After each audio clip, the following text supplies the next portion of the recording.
बिस्मिल्लाहिर्रहमानिर्रहीम। आज मैं आपको बताता हूँ कि प्रोफेशनल सीवी कैसे बनाई जाती है। सबसे पहले एक अच्छी पासपोर्ट साइज़ तस्वीर लें वाइट बैकग्राउंड में, वो आपने राइट साइड पे ऊपर लगानी है।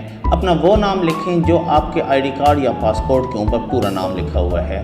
उसके बाद अपना मोबाइल नंबर और वही मोबाइल नंबर व्हाट्सएप पे भी हो। इसके बाद आप अपना ईमेल एड्रेस लिखें। उसके नीचे आपने एक प्रोफाइल लिखनी है। एक पैराग्राफ के अंदर आपने अपने आप को समराइज़ करना है।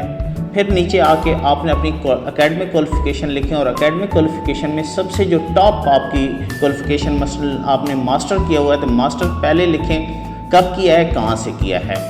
फिर आपने बीए कहाँ से कब क्या किया है।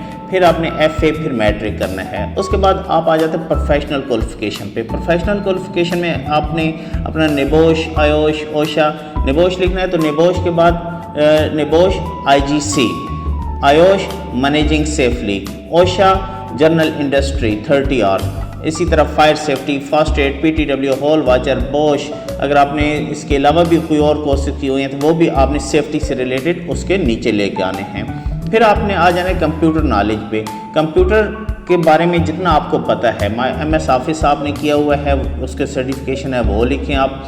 उसके बाद इंटरनेट, ईमेलिंग, ब्राउजिंग वगैरह आपको आती है, ये चीज़ें आप लिख लें। फिर आ जाती हैं आपकी स्किल्स दो किस्म की होती हैं। एक होती है हार्ड स्किल्स जो आपको अपनी चीज़ें कर सकते हैं, जैसे हैंड राइटिंग आपकी बहुत अच्छी है, ड्राइविंग आपको आती है, कुकिंग आती है, हार्डवेयर का काम आपको आता है, तो ये सारी हैं हार्ड स्किल्स। इस तरह के और भी हैं। फिर आप अपनी सॉफ्ट स्किल्स लिखें। आपकी कम्युनिकेशन अच्छी है, आपकी मैनेजमेंट अच्छी है, आप रिस्क असेसमेंट अच्छी कर सकते हैं, आपकी स्पीकिंग पावर बहुत अच्छी है, वो सॉफ्ट स्किल्स में आती हैं। फिर नीचे जाके आपने अपना प्रोफेशनल कैरियर का एक्सपीरियंस लिखना है।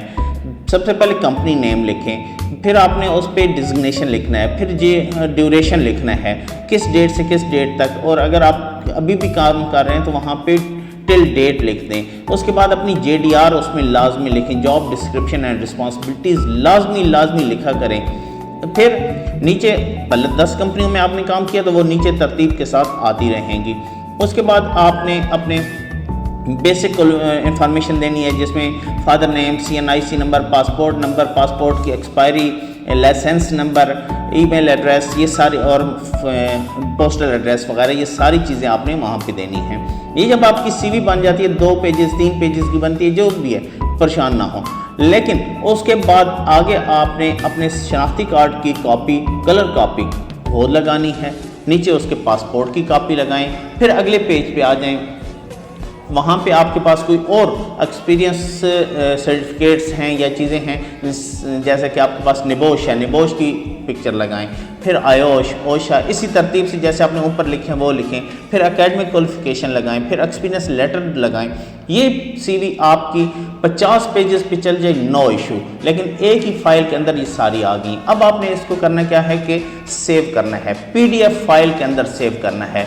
अब PDF फाइल का नाम भी ऊपर लिखना है। जैसे अगर आपका नाम है खालिद महमूद तो आपने PDF में अपना नाम लिखना है खालिद महमूद CV। क्यों कि बहुत दफ़ा ये होता है कि CV का नाम ही नहीं लिखा होता है। इस तरह क्या होता है कि आपकी साथ Khalid Mahmood CV for fire watcher, fire safety officer, जिस भी पोजीशन के लिए आपने अप्लाई करनी है।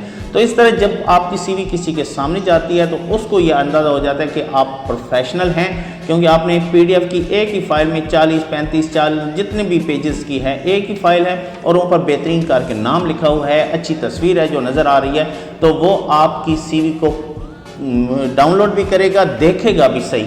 लेकिन अगर आपकी CV ऐसी नहीं है तो आपकी CV डाउनलोड तक नहीं होती, ओपन करके पढ़ना तो दूर की बात है। इस तरह करेंगे तो आप एक अच्छी जॉब हासिल करने में आपको आसानी हो सकती है। अपना बहुत सारा ख्याल रखें, खुश रहें, खुशियाँ बांटें। अल्लाह हाफिज़।